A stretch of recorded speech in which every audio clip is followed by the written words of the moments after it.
সমাজে যখন যৌথ পরিবারের ধারণা ক্রমেই ফিকে হয়ে আসছে এবং বয়োবৃদ্ধ শিশুদের একাকিত্ব বাড়ছে, তখন যশোরের নাটোয়াপাড়ার লাউখালী গ্রামে এক ব্যতিক্রমী উদ্যোগ তৈরি করেছে নতুন দিগন্ত।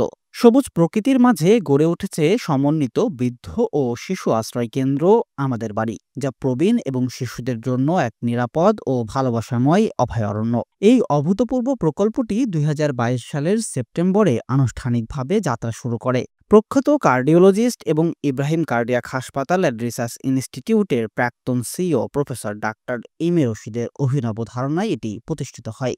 বিশেষ করে যারা সুবিধা বঞ্চিত এই ক্লাসগুলো, এইটাকে মাথায় রেখে কিন্তু আমি একটা প্রজেক্ট তৈরি করি এবং প্রজেক্টটা সরকারের কাছে জমা করি এবং আলটিমেটলি এটা অ্যাপ্রুভ হয় এবং আমরা এটা নির্মাণ করেছি এবং এটা কমপ্লিট হয়ে গেছে। গত ২ বছর থেকে এটা চালু আছে।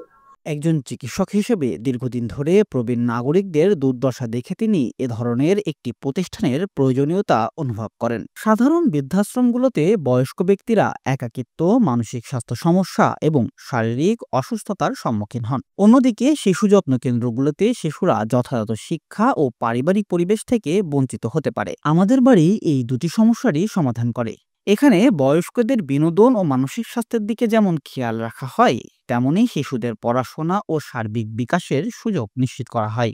যেখানে প্রবীণরা এবং শিশুরা অত্যন্ত পারিবারিক বন্ধনে একটা সামাজিক সুরক্ষার ভিতরে এবং একটা ভালো একটা পরিবেশে তারা বসবাস করছে। এখানে যে শুধু যে থাকছে, শুধু মানে খাওয়া দাওয়া করছে, ঘুমাচ্ছে তা না, তারা নিজেদের সক্ষমতা অনুসারী তাদের শারীরিক গঠনের জন্য তারা বিভিন্ন ধরনের কাজের সাথে সম্পৃক্ত আছে।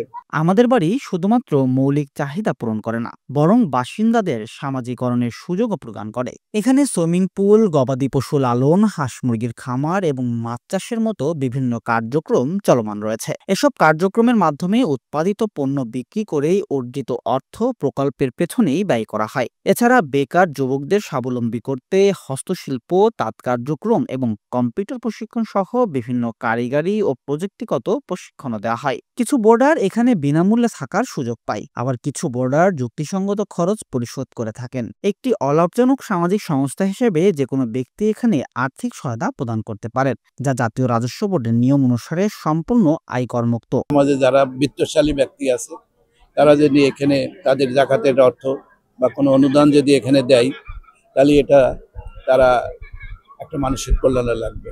তাদের সামান্য অনুদান একটা মানুষের জীবনে সুন্দর একটা পরিবেশ তাকে তৈরি করতে পারে এবং তার জীবন বদলে দিতে পারে। আমাদের বাড়ি বাংলাদেশে এক নতুন ধারণার জন্ম দিয়েছে, যেখানে প্রবীণ ও শিশুদের পারস্পরিক সাহচর্য তাদের জীবনকে আরো সুন্দর ও অর্থবহ করে তুলেছে। Raihan Siddique, voice of tiger.